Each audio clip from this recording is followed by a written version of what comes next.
Hey friends, I know I said Bible tea for chapter 3 was good, but it gets even better for chapter 4. And I'm hoping to go ahead and complete the book of Proverbs today. I have someone coming over to tune my piano later this morning. So in between that and making non-bake granola bars, because I found a really cool recipe that is really simple and easy to follow that I may share with you all later. And I'm going to attempt today to make some homemade fruit roll-ups. I don't know how good they will turn out yet, but that is the goal for today. But let's dive into chapter 4, back to the topic. So some of the verses that stood out to me were verses 2 and 3, and they say, "For I give you good doctrine, forsake ye not my law. For I was my father's son, tender and only beloved in the sight of my mother." And then verses 6 and 7, which also say, "Forsake her not, and she shall preserve thee. Love her, and she shall keep thee." I'm viewing this as, to get more clarification, you would need to read verse 5. But as far as I know and understand, it's talking about wisdom. Seeking after God's wisdom and keeping it and getting it for yourself. And also, sharing it with others. But that's just my take on it. Verse 7 says, "Wisdom is the principal thing, therefore get wisdom, and with all thy getting, get understanding." The next set of verses that stood out to me in this chapter were 11 and 12, and they state, "I have taught thee in the way of wisdom. I have led thee in right paths. When thou goest, thy steps shall not be straitened. And when thou runnest, thou shalt not stumble." So the next set of verses that also stood out to me in this chapter were 14 through 19.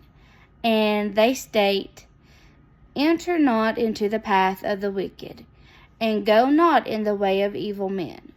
Avoid it, pass not by it. Turn from it, and pass away.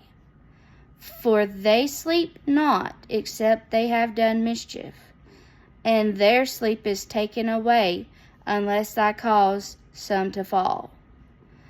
For they eat the bread of wickedness, and drink the wine of violence.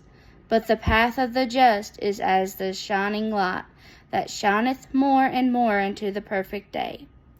The way of the wicked is as darkness. They know not at what they stumble." So this serves to me as a good reminder. Be aware of the choices you make. Be aware that if you make a bad choice, there will be a consequence. It may not come right then and there, but as my dad used to say, the truth will stand when the world's on fire. And as some of my friends and family says, what's in dark will come to light. So just be aware of what you say, do. Again, I really am a big believer on your actions speak louder than words. I know I am not the best example to follow through with what I say, and I'm trying to do better. And that's something I'm struggling with a little bit, but we take it day by day. We're striving to do our best for the Lord, and that's all I think that he really wants from us to do, is do our best to live for him. The next and the last set of verses that stood out to me were verses 23 through 27, and they say, "Keep thy heart with all diligence, for out of it are the issues of life. Put away from thee forward mouth, and preserve your lips. Put far from thee. Let thine eyes look right on, and let thy eyelids look straight before thee. Ponder the path of thy feet, and let all thy ways be established. Turn not to the right hand, nor to the left. Remove thy foot from evil. I still think when I read this and now, what comes to my mind is, you can't be a lukewarm Christian, because God simply tells us that He will spew us out of His mouth. We either have to be cold or hot. And I don't know about y'all, but I want to be hot. I don't want to be no lukewarm. Alright, so that's all the verses that stood out to me.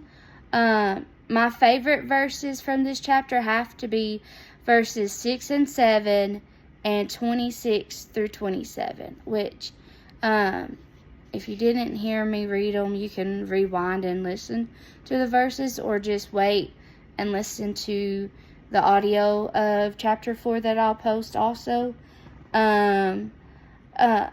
Now, let's get on to the summary part of Proverbs 4. So, as we already learned, chapter 4 has 27 verses. And to me, verses 1 through 13 and 23 through 27 tells us through King Solomon that God commands us to keep His laws and to seek out His wisdom and knowledge more than anything. Because when we do that, only then can He send us down the path of life He's chosen for us. And then verses 14 through 22, King Solomon,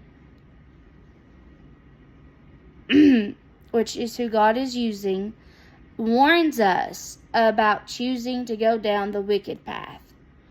Overall, a common theme that I've seen so far has been that God commands us to seek His wisdom and knowledge, and that He wants us to choose His way of living.